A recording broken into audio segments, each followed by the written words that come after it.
Here we go!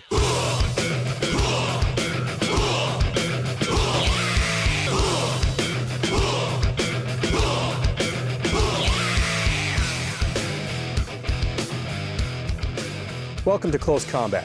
I'm Sergeant First Class Dan Wiltshire. Coming up, we'll have all the cruiserweight action in the Army Championship Combatives Tournament. But first, a look at why the program exists. Since the mid-90s, the Army has revitalized and revolutionized its combatives training program. Modern warfare has changed, and so has the need for hand-to-hand combat. The techniques you're about to see help defuse hostile situations and save lives downrange. Here's a look at modern Army combatives.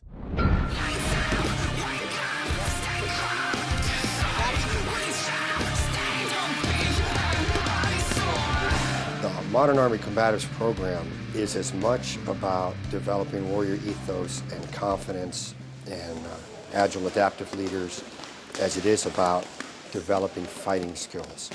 The basic and tactical course, what used to be the level 1 and 2, are taught out around the force in the units by their indigenous instructors. And what we do here at the combative school is we train those instructors. And then the last week, we kind of incorporate everything into scenario-based training. So they'll use all the tools that they've acquired through the course, how to fight with a rifle, how to fight with a pistol, how to fight with a knife. They get in a predicament in training, and they see that they can get out of it so that they could, again, control a situation. All right, sir, get your hands up. Hands up. And from that, I said, wow, I'm not afraid now. Get out of the vehicle, sir. Get out of the vehicle. It makes a big difference when you go in there and you can physically grab someone and handle them and bend them to your will. Your other hand, sir. Without hurting them. Because like I said, I mean, people see that. And they see that, you know, you're forcing your will upon them, but that you're not abusing them. Our soldiers go out and have life and death fights routinely. It's got to be real, because if it's not, we're going to hear about it immediately. Somebody's going to get killed. Fort Benning, Georgia is home to the modern Army Combative Schoolhouse. It's also home to the Army Ranger School. Candidates train in combatives as part of their physical and mental assessment.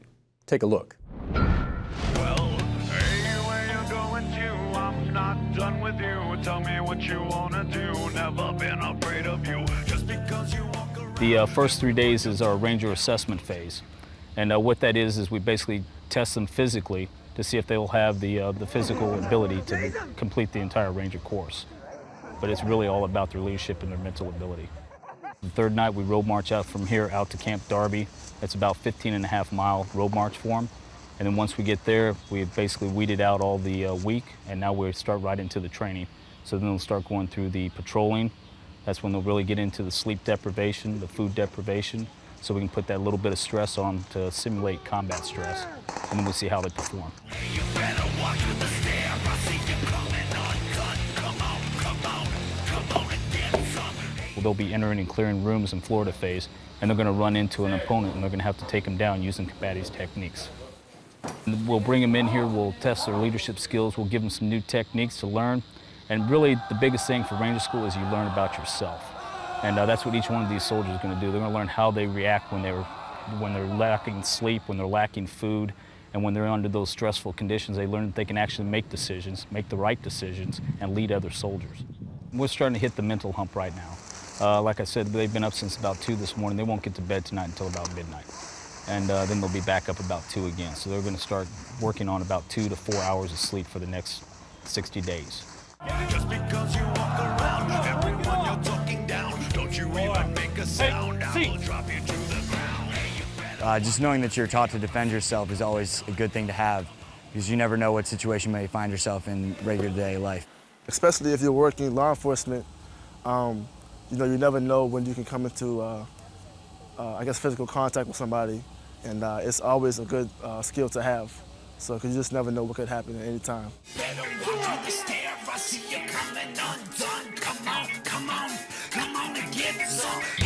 Combatives, I'd say, is a good program to have at all times, because you never know when you might need something. I guess, as others have said, it's a good tool for the toolbox. You never know what circumstances you might cross, and you might need to be able to go hand to hand. With the job that I have and a lot of my friends have, we're just trying to come home. So you know, we're just eliminating the enemy and trying to come home at the same time and bring each other home. So anything we got to make that happen and to accomplish the goal overseas, that's what we got to do.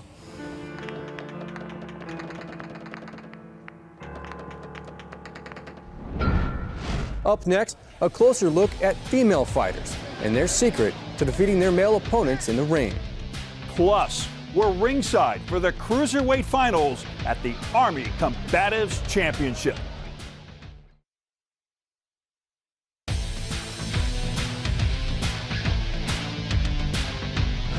I'm Van Stokes, here with Matt Larson, Director of the Army Combatives Program. Matt, you were ringside at the annual Army Combatives Championship in Fort Benning, Georgia. Fighters came from as far away as Guam, Hawaii, and Alaska. What's their motivation for being here? Well, Van, we've even had fighters coming back from Iraq and Afghanistan just to be in this tournament. The bottom line is they know they want to be the best soldier there is in the Army, and this is one way for them to show it. So their motivation to be the best brought them to Fort Benning, Georgia. Well, let's meet the fighters in the first cruiserweight match. Daniel Cook and Tony Martin faced off for the bronze medal in the consolation fight. Here's what they had to say going into the match. Get in, throw some strikes, take them down, and ground and pound. I've trained on post with the combatives team, with First Sergeant Dimick and Sergeant Pledger, and then I've also trained at various gyms off post just to get ready and get as much time in as I can. I've wrestled since I was in 4th grade, and I'm 24 now, so I've been wrestling for a long time, and that's pretty much my whole background. It's everything I've been doing. So. Actually, from jiu-jitsu to combatives is a lot of the same. Obviously, there is not as much contact in combatives because we have other jobs and other things to do. This is not what we do for a living. This is something to keep us ready and focused. So it's not as much, striking and stuff, but it's very similar. So you've got ready, focus, and then the term ground and pound. What does that mean? A lot of the people who have a wrestling background, they really know how to dominate positionally, but don't necessarily know how to capitalize as far as submission holds, chokes, or whatnot. So their plan generally will be to get the person down and then just hit them a lot. That's colloquial term for ground and pound. As opposed to standing up, perhaps, and going into your typical boxing movements. Get them on the ground and do your work. Exactly right. Well, let's go to the action and see how the results turn out.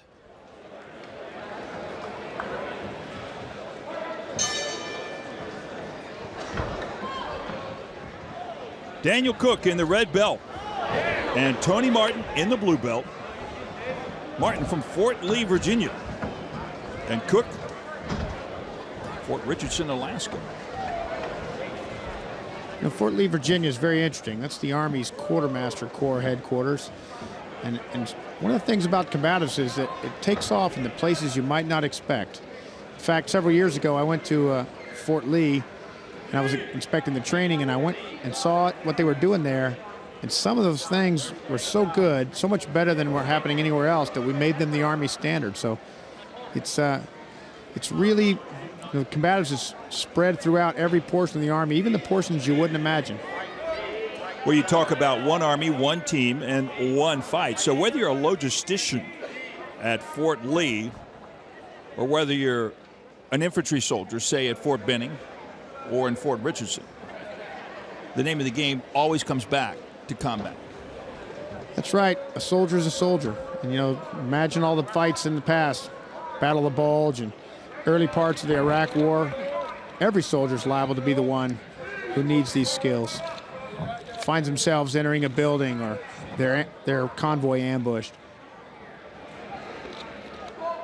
Tony Martin pushing Daniel Cook in against the blue corner ring post. The pad in the corner of the ring. Smart, he's bringing him over to where his coach is so he can get some guidance right there. And you can see it's a wrestling battle at this point. Martin with 2 underhooks where his arm is in the armpit there and trying to get a good takedown position. But nice counter as he goes to the upper head, but then again Tony Martin brings the arms back down, so Daniel Cook unable to gain a competitive advantage as both combatants remain on their feet. Now you see the referee trying to pull that blue belt away from Tony Martin. Does not want that to impede the action. Well, Cook has got a handle on it, and He thought he had something.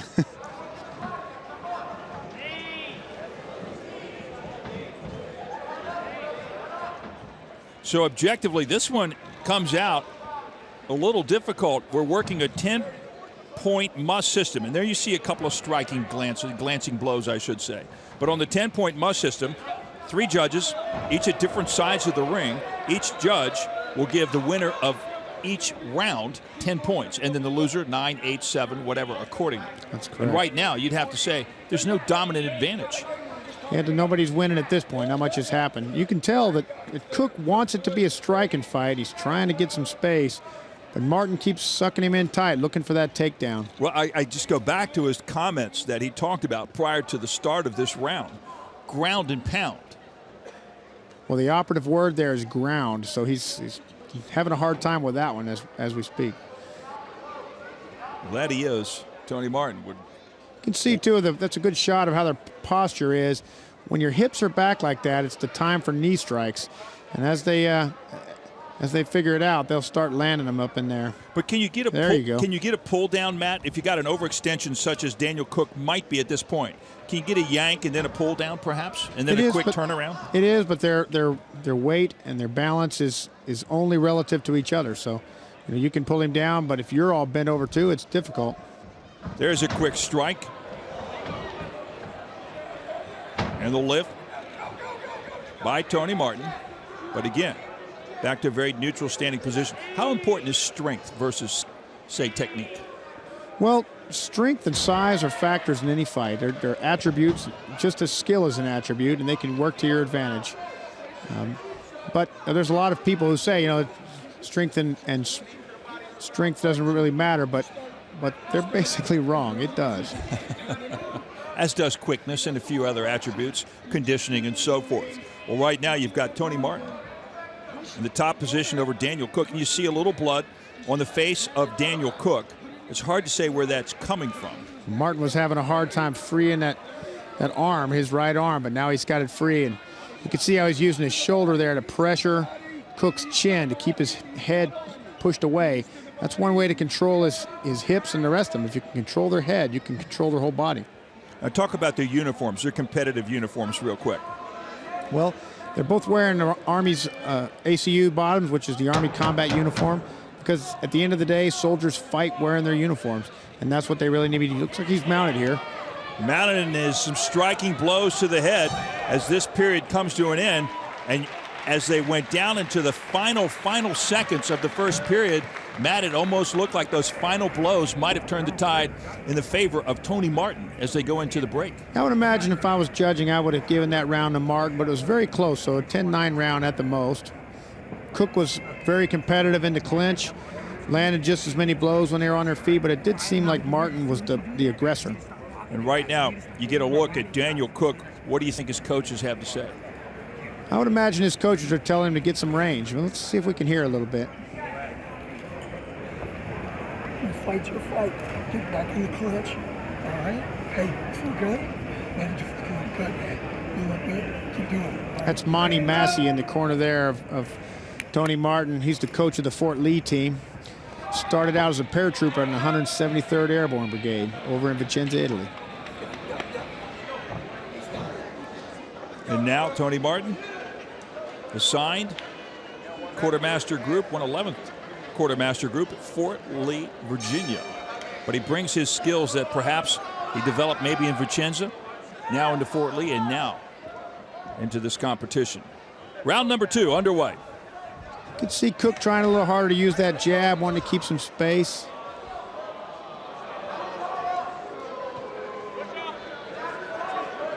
Martin tying him up, looking for good hand position, trying to get a good place where he can take him down. But Cook, as you've already indicated, does a good job of keeping his hips back. That's right. Now Martin's got a hold of his head as if to attempt for a guillotine choke, but I'm not sure he's thinking about that. I think he's thinking more about his wrestling background, where his arms should be, how he can get this takedown. Once again, this is a bronze medal match, the cruiserweight division, and the weight classes real quickly. cruiserweight covers what range? Cruiserweight is up to 185. Nice belly to back move, and then the throw down to the canvas by Tony Martin. And he's mounted now. And he's mounted in a good position. The advantage of the mounted position like that is that you can not only use your hips to affect their arms, but if he rises up, he'll be able to rain punches down, and Cook will not be able to answer them effectively. Cruiserweight class again, 180? 185 and below. And below. Now, can you compete up a weight class, or you can't compete down, of course? That's correct. They can essentially fight at any weight class they can make. So if you weighed 155, oh, they're out into the crowd. Into the crowd, almost off to the side of the ring, and you see our safety folks over to the side to keep them from rolling out of the ring. And that blue belt has always been a problem throughout for Tony Martin. These guys, we use the belts to mark who's who, but it's not really a martial art in the traditional sense, and so belts and bowing and all that stuff doesn't really come into play. Total number of weight classes in Army Combatives? There are 8 total weight classes, and only one bracket, not a male and female bracket, just one bracket. The females get now a 9% body weight advantage in each weight class. So, for example, in the 110 weight class, which is the smallest, the males would have to weigh 110, and the females could weigh almost 120. And all the training, it's built into the training cycle of the respective military units. Well, that's right. The Combatives is from day 3 of basic training, they begin to learn it, and as they go forward in their career, each of the stages, they learn what's appropriate for that rank.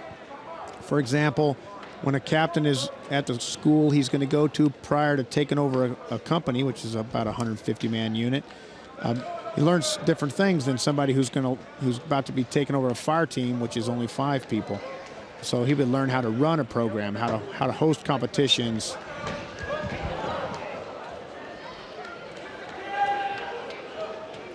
And I would call you almost the father of Army Combatives, but in terms of structuring the competitions and helping design the training regimen, it's so that it can be exportable to all the installations around the Army. That's right. The Army program was a grassroots program. It really started from one battalion, which was the 2nd Ranger Battalion up at Fort Lewis, and it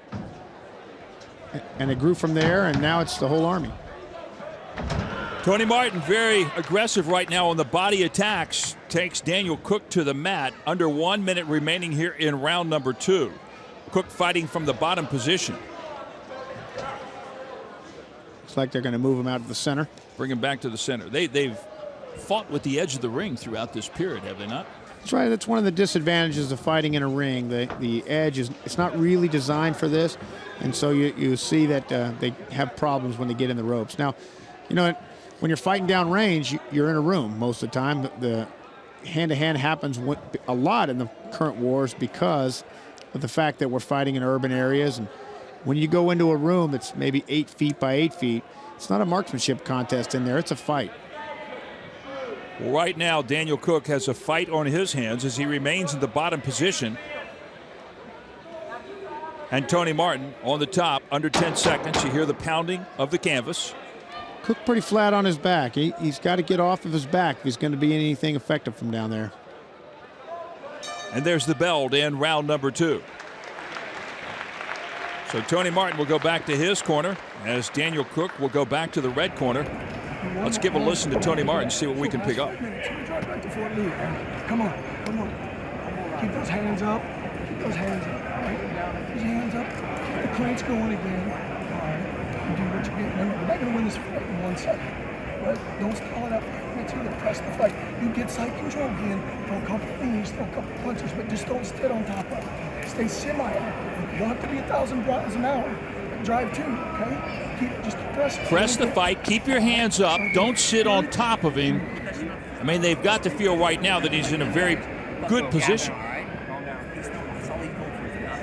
And I think Daniel Cook's corner is telling him he needs to stay off the bottom. Make it a punching match. Stay on your feet. And you think conditioning doesn't come into play. You just see the beads of sweat going off of Daniel Cook's forehead. Here we go, round number 3. And clearly what you're seeing here is that Tony Martin has the ability to be able to control where the fight's going to be. But since he's primarily a background in wrestling, he doesn't necessarily know what to do once he gets him there. So that's why you're seeing this fight kind of end up with him on top a lot. And you can see Cook now really trying hard to make sure he's the one on top. Daniel Cook from Fort Richardson, Alaska, and Tony Martin from Fort Lee, Virginia.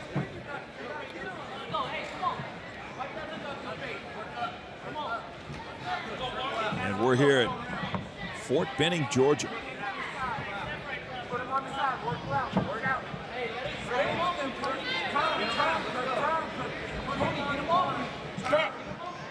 So they're called back out to the center of the ring. We want to say hello to all the folks that are watching this on AFN in Europe as well as in the Pacific, and of course to all of our viewers on the Pentagon Channel.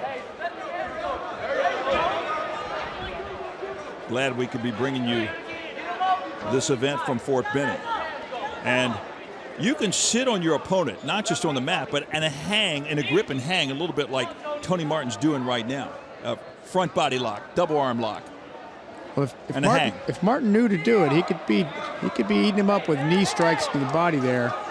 It's just that that's not something they do very much in wrestling, and therefore it's not coming to his mind. Well, you good look exchange there. Yeah, good exchange. You look at Martin, he keeps his gloves up and protects his head. He's got his gloves on each side of his head. There's some knee strikes. Right there, just like that. You see that look as he goes up. That's, of course, that is to protect the head against strikes, to ward off or deflect any blows. Now he comes at him. Bit of a flurry.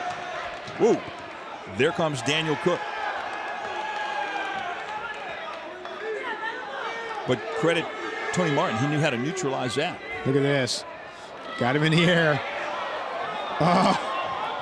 And you heard the crowd. The crowd just basically wanted to see him being taken down to the mat in a forceful way. I don't want to say illegal. I don't want to say spiking, but they felt when he had him off the ground that Tony Martin could have dumped him. It looked like he could have. You know, the rule is that they can't spike him on their head, obviously to be protective of injuries, but they can sure put him down hard. You can drop him on his back so fast and so hard that takes the wind out of him. That's right. There's no rule about having to put him down soft. Which is exactly what Tony Martin just did, put him down soft. Crowd sensing this one could be a little more than what they might be watching, because they see the potential in each one of these guys. You can see after 3 rounds and 3 days of fighting, the fatigue level's there. Daniel Cook comes at him a little bit strong now. A nice flurry here deep into this round.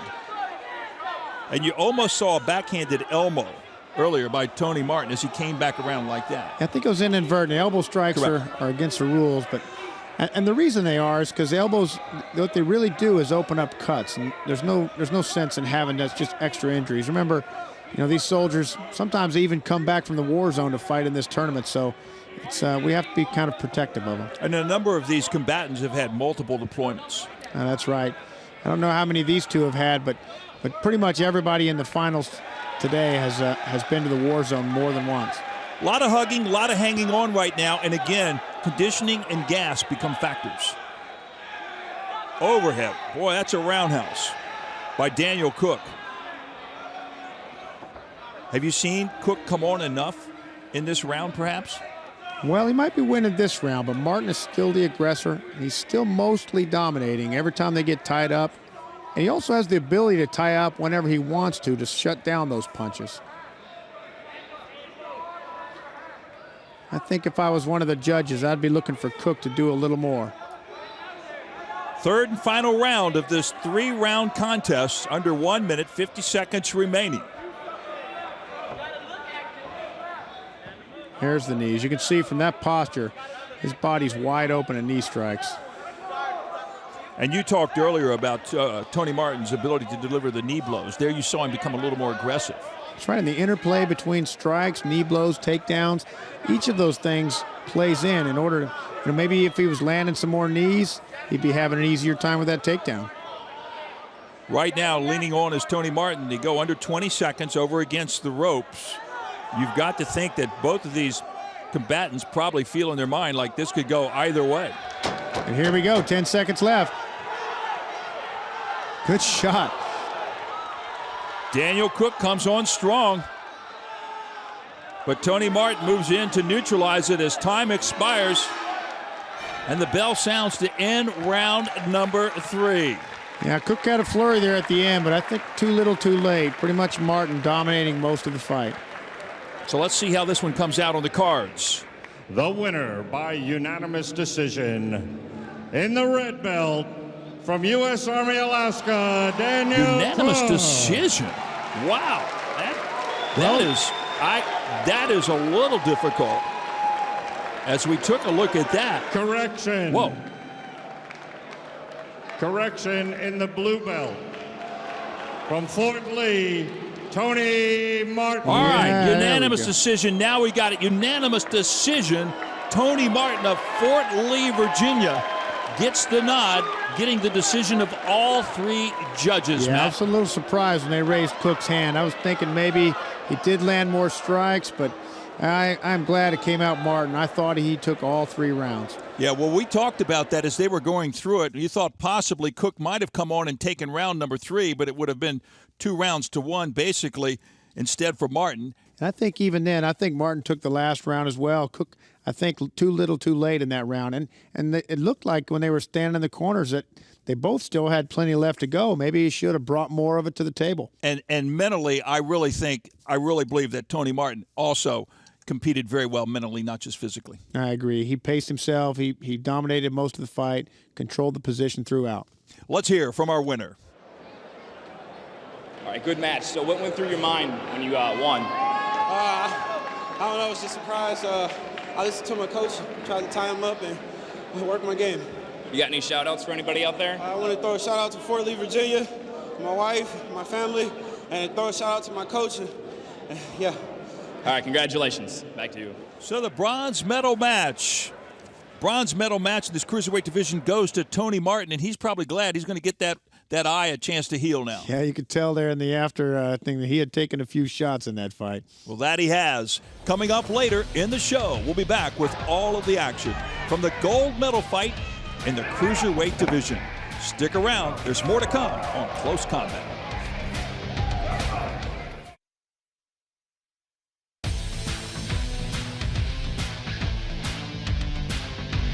Welcome back to Close Combat. There is no gender discrimination in battle or when it comes to combative training. Females are paired with males, and as you're about to see, they're more than able to hold their own.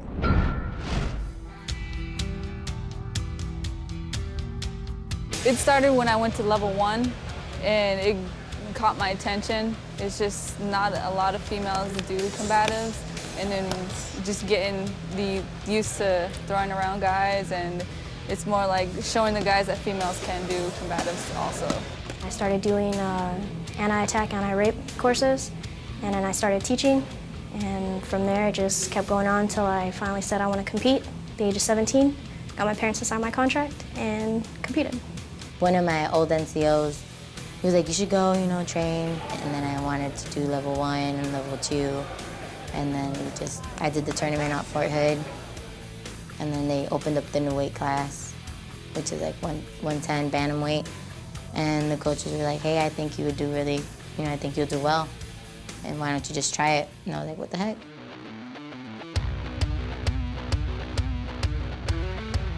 Intimidating, not so much. It was just more of a, that in their mind, they're soldiers. We're all soldiers, so our mentality is win, win, win all the time. And then for him, it's not just win. Now it's win and don't lose to a girl.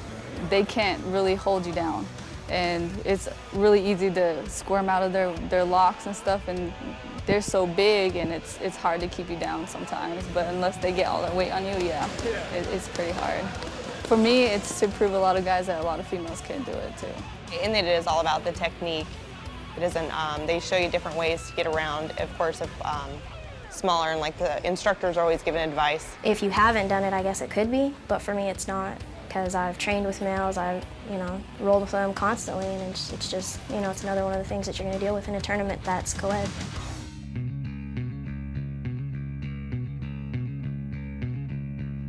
It actually raised my confidence a lot, because I was intimidated by a lot of the guys, especially this class. I'm the only female, and I was like, oh, this is gonna be a tough month for me, because a lot of these guys can probably practically pick me up and just throw me off of them. And a huge confidence builder. I think after this course, it'll bring my confidence up quite a bit. You're going to be going into a building, you're going down an alleyway where they can get a hold of your weapon. They can even, you know, get any kind of distance between you and them. It'd be great, but if they close that distance, you're going to need it. You need to implement anything that you learned in the Army Combatives. Get around them or get them on the ground, try and disable what they're able to do to you. When you're out, like even as a soldier, you know, soldiers like, oh, they look at you wrong or something, they try to start an issue, a problem, and you're just like, in your head, you're like, I don't need to. You just ignore it because you know, like, if it really got to that level, you knew that battle's already won, so why even bother with it? Coming up, we're back at the Army Combatives Tournament with the Cruiserweight gold medal match.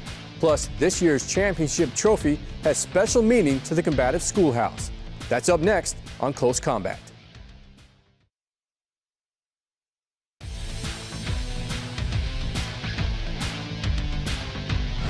Welcome back to Close Combat. The Army Combatives Championship trophy holds special meaning to those participating in the tournament. The Pedro Lacerda Trophy is named for an instructor who left his mark on the combative school. He was a Brazilian young man who joined the United States Army, joined the United States Army because of 9/11. He wanted to be a soldier, and he became a soldier. He volunteered to be a paratrooper, and he became a paratrooper. He volunteered to be an Army Ranger, and he became an Army Ranger. He was a black belt in Brazilian Jiu-Jitsu. He was a quiet, humble, professional, a great husband and a great dad, and a world-class fighter. He was a trainer of combatives in the 75th Ranger Regiment, and he died unexpectedly of a brain aneurysm. And so because of the quiet professional that he was, the warrior flame that burned in his heart, we have named the championship trophy for him. And so many people knew him and loved him and respected him. And so I think it's a good thing. While he was at Fort Benning, Pedro Lacerda took advantage of some of the dozens of courses offered to soldiers through the Maneuver Center of Excellence. Here's a live-fire demonstration of a few of them, including airborne, infantry, strike brigade, and the combative school.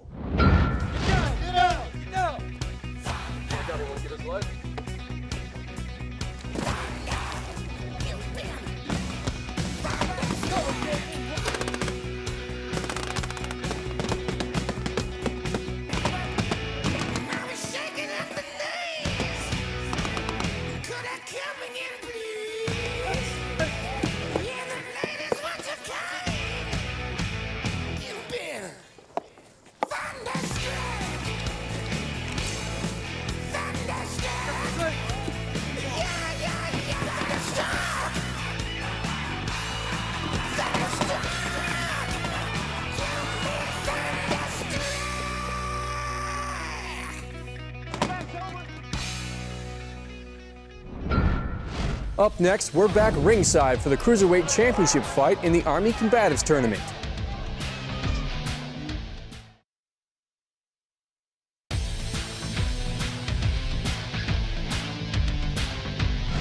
I'm Van Stokes, back with Matt Larson.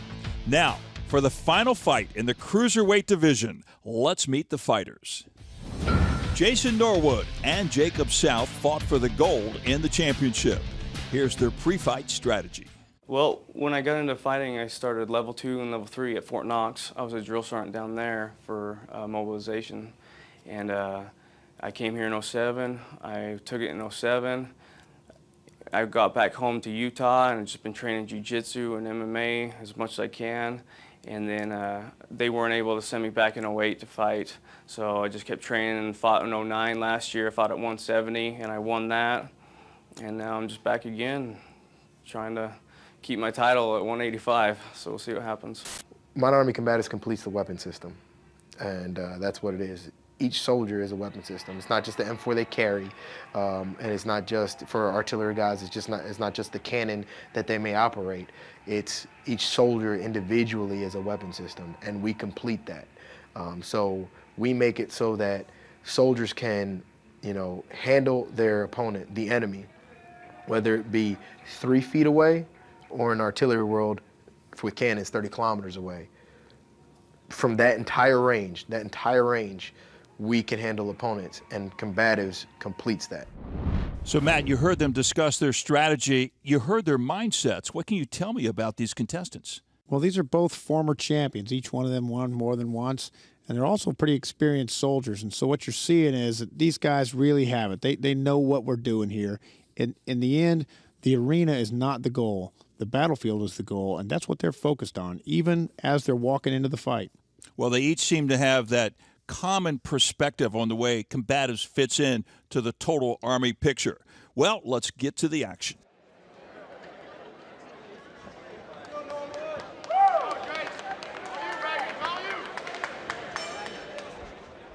Jason Norwood, very quick to go to the legs of Jacob Smith. Jason Norwood with the red belt on from Fort Sill, Oklahoma. Jacob South. My correction on the name on them. Jacob South from the 95th Division at Fort Douglas, Utah. That's in Salt Lake City. You can see these two are mixing it up. Norwood, who wrestled at West Point, and before he became a Combatives fighter, and very experienced Combatives fighter, having won here before. South, purely a Combatives fighter, learning what he knows about fighting while in the Army. And you look at Norwood, you mentioned the fact that he was a wrestler at West Point. And I want to talk a little bit as we continue throughout the course of this bout about his philosophy and his idea of being a personal weapons system with the Fire Center of Excellence. Before the war, it was easy to imagine that we were past the point of hand-to-hand combat. Technology would take it over, but that has certainly not been the case. Back on their feet. And he comes up, I want to say, comes up kicking, not swinging. A little bit of a trip there. South landing a blow or two, but then has to backpedal very quickly as Norwood puts on the charge, and again, losing your balance. But once you go down like that, you can really jump on and attack your opponent, even though he may have lost his balance on his own. I said Norwood is the pursuer here so far in the fight. South countering, good technique, but Norwood as the aggressor, pushing it to this position here, inside the guard. Now, Norwood is also a very experienced fighter in the civilian world. I think he's got 10 or 11 professional mixed martial arts fights, as well as being a captain in the artillery. Well, you can see very quickly, can you not, some of the experience of some of our contestants throughout this entire competition. They're very quick to show their experience. They keep their head about them under pressure and under fire.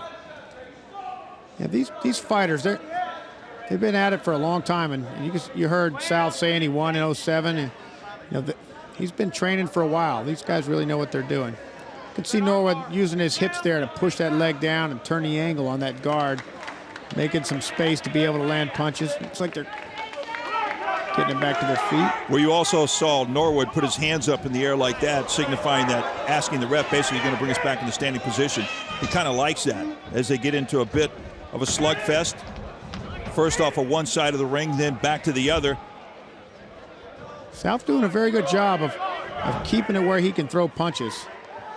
Norwood is used to being able to push people around, physically dominating with his athleticism. And South got a little bit overextended right there, and then the upper body, the toss to the mat by Norwood. But very quickly, the referee brings him back to the center of the ring. He just wants to make sure they don't get underneath those ropes and cause an issue. But you can see this is both of these fighters. Pressure from Norwood, trying to land blows. South landed pretty effectively from the bottom, threatening with submissions. Matt, talk to me about the rules. Where do these rules come from? Well, the rules are different than what you see in the civilian world. For example, in the preliminary rounds, it's kind of a cross between Brazilian Jiu-Jitsu rules and American folk-style wrestling. In the next round, the intermediate, It's a modification of Pancrase rules, which is a obscure kind of fighting. It's actually one of the original Greek. Yeah, back to the Greco-Roman days. That's right. You know, in the ancient Olympics, the 3 combative events were boxing, wrestling, and the pancrathlon, which is basically what you see here. And the big difference is that they were only not allowed to bite or gouge, and the referee enforced those rules with a stick that he would hit the people with if they were breaking the rules. So we've come a little bit from there. Yeah, times have changed a little bit. Fortunately, the referee doesn't get to use a stick anymore. You know, sometimes when you're the referee, you wish you could use a stick. Well, they're under 1 minute right now in the first round. Jason Norwood again on the top. Jacob South in the bottom position. But these rules that come together, you basically, the Army Combatives program, will take, modify, and then establish its set of rules that it's going to follow at each tier. That's right, and it's a very sophisticated process, because you imagine if you make one type of blow illegal or one type of hold illegal, the fighters are trying to win, so they'll come up with another way to hurt them, and you have to anticipate what it is they would do and know enough about the game. And you can see in various styles of combat the effects that the rules have on what they do. What sets combatives competition apart is that the goal is not to win these fights. The goal of the program is to produce proficient fighters for the battlefield. Under 10 seconds to go. Well, I can tell you this, the goal right now of Jason Norwood is to finish off Jacob South and win this fight. So the long-range goal might perhaps be to be more proficient on the battlefield, but right now in the minds of Jason Norwood and in the mind of Jacob South, their immediate goal is to win this competition. As they go back to their corners here at the end of round number 1, let's give a listen, see if we might be able to hear what Jason Norwood is being told.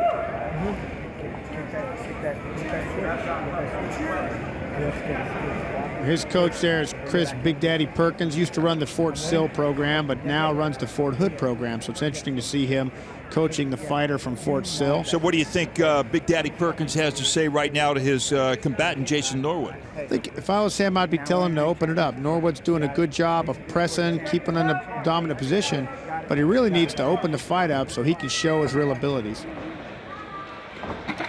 You had a good look then just now at Jason Norwood. You ever go to the corner and look at their eyes? Can you tell anything from their eyes? Well, I've cornered Norwood and South both before in other competitions, and these two guys are pros. They're both in there executing what they know to be the right thing. You really don't have to coach a person like that too much. Oh, nice takedown. Very nice takedown by Jason Norwood. They came out and traded blows, if you will, and then Norwood decides to move in and get the upper body takedown. But no, you don't really have to necessarily coach them a lot. A little tune here, a little tune there, and then focus them in the right direction. Yeah, I think that Norwood's coach must have told him to make sure his takedown was past the legs. You can see him threatening that arm lock now. Mm-hmm. You get that arm lock, you could basically put him away with that tough arm lock, could you not? That's right. If he can get it in a place where it could be broken, South will be in trouble. He's fighting it. South knows the game. He knows exactly what he's trying to do and how to defend it. Yeah, Jacob South knows that when he has that arm and manipulates that arm and puts it in some tough positions, a couple of things are going to happen. The referee could step in to prevent the injury or the tap out. That's really far behind his back, but to make the arm lock effective, he needs to move his hand away from his body, form more of an L shape out to the side. As long as he pushes it up behind him like that, it's not super effective in attacking that shoulder joint. So we've talked about strength before. You've got to have, there he's got that arm just a little bit more back, but we've talked about strength, and Jacob South is doing a very good job in using his strength to prevent that from happening. And he's also working the angle, so whenever Norwood starts to push that behind his back, South would rather have it behind his back. So he's sitting up, giving it room to go the direction where it's safe for him. Turning the angle to make sure he protects his own shoulder joint. Yeah, Jacob South now. His hips are pretty well locked under him, too. I mean, it'd be nice if he could get his hips out, in this case, off to his left and maybe come around behind, but he's pretty much immobilized right now thanks to Jason Norwood. What you see in action here, too, is that this is one of the benefits of combatives training, combatives competition. You know, South's in a bit of a bad spot, but he's keeping his head. He's calm. He's been here before. It's the same thing that happens to you in the war zone. Get in a bad spot, you need to keep your head. You need to think your way through the conflict. You don't have to be in the war zone to be in a bad spot, but the outcome is still pretty much, or the process is the same. keep your head about you, remain calm and cool in the situation, and then do the right thing to get out. That's right, and you can look at the look on South's face as he's down there. That's what he's doing. He's thinking, he's trying to work the angles, he's keeping his head about him. You know, we talk a lot about a warrior ethos. This is a big step, a good step, I should say, in developing the warrior ethos in our soldiers. You know, we have a saying at the combative school that, you know, the defining characteristic of the warrior is the willingness to close with the enemy. And that's definitely true. That's what makes somebody a warrior. But how do you develop the sort of warrior that we need, the sort that is gonna be there? You know, there's the term squared away in the Army and the Marine Corps, whatnot. What does squared away really mean? We ask all the students coming through. Looks like Norwood's getting to his feet. Yeah, Norwood's on his feet now. He's just looking for the right angle of attack. Good move pretty much by Jacob South. And they're back trading. Nice knee. Oh, and down he goes again. Jason Norwood, strong with the upper body push down that time. Doesn't want to get stuck in the guard and quickly jumps around when he sees the chance. So squared away, what does that mean? Well, that's it. If we ask him, what does squared away mean? Does it mean the guy with the shiny boots or the pressed uniform who can answer all the questions on the test? Or does squared away mean that's the person I want with me when I get deployed? And that's what it should mean, and that's what you can see here. Is there any doubt we would want these people with us when we got deployed? Well, one of the things I've heard these contestants say is, I'm here to finish the fight. I'm here to finish the fight. And you know, when you go down that trail, that's the kind of soldier you want to go down the trail with. That's it. Well, right now, Jason Norwood in the top position over Jacob Smith. Excuse me, I keep calling him Jacob Smith, but it's Jacob South. Looks like Norwood's got the arm triangle here, trying to finish it. My apologies, of course. That looks like he's out. And not only is South in here, he's got a brother that's a combatives teacher for the Army as well over in Iraq right now. So it seems like a family business being a soldier and a combatives instructor for the Souths. Approach the 15-second mark here in round number 2 of this cruiserweight gold medal match between Jason Norwood in the red, Jacob South in the blue on the bottom, I might add. As the final seconds tick away, there's the bell to end round number 2. The South mounting a really strong defense, but it's just that. It's a defense against Norwood, who seems to be dominating positionally. Norwood went back to his corner under a very full power, head of steam, if you will. Looks like he has a lot of stamina left. Jacob South, on the other hand. South being quartered there by Nate Ford, his former instructor at the combatives school in Fort Benning, Georgia. He's just using the strikes to close the distance. That's all he's doing. They're striking. He's doing. Don't sit in the pocket with him. He strikes, move out. Strike, move, no combinations. You get the feeling that they know that he needs to strike and move out and not sit in the corner with his opponent if Jacob South expects to win this contest. That's it. You heard him saying Norwood is using his strikes to close the distance and get the takedown. And they know he needs to keep his range in order to be effective with his striking. So that's solid advice from the corner. Oh, South starts off with a kick to the head. And then he backs away, doesn't sit on him. But look at Norwood. He counters that coaching strategy, that coaching advice, by going into close combat in the corner. You can see him, South fighting his way out. And then he does very successfully what he did in the first 2 rounds. Jason Norwood takes Jacob South down to the canvas. You know, that fighting in the corner is an important thing. In real life, they're walls and they're couches and curbs. You don't always go down because you want to. Sometimes it's just the way the terrain is. You know, Matt, this is really a reflection of a culture, and we'll call it a cultural shift, if you will, in the Army. How difficult is it to change a culture? Well, we take the long-term view. You know, the Army of the 90s and the 80s that I grew up in is vastly different from the Army now. Imagine the soldiers in today's Army, they've grown up in an Army at war, and they're used to the real realities of what the fight is about. Well, you indicate in sports, basically, we compete as we train, and in battle, we fight as we train.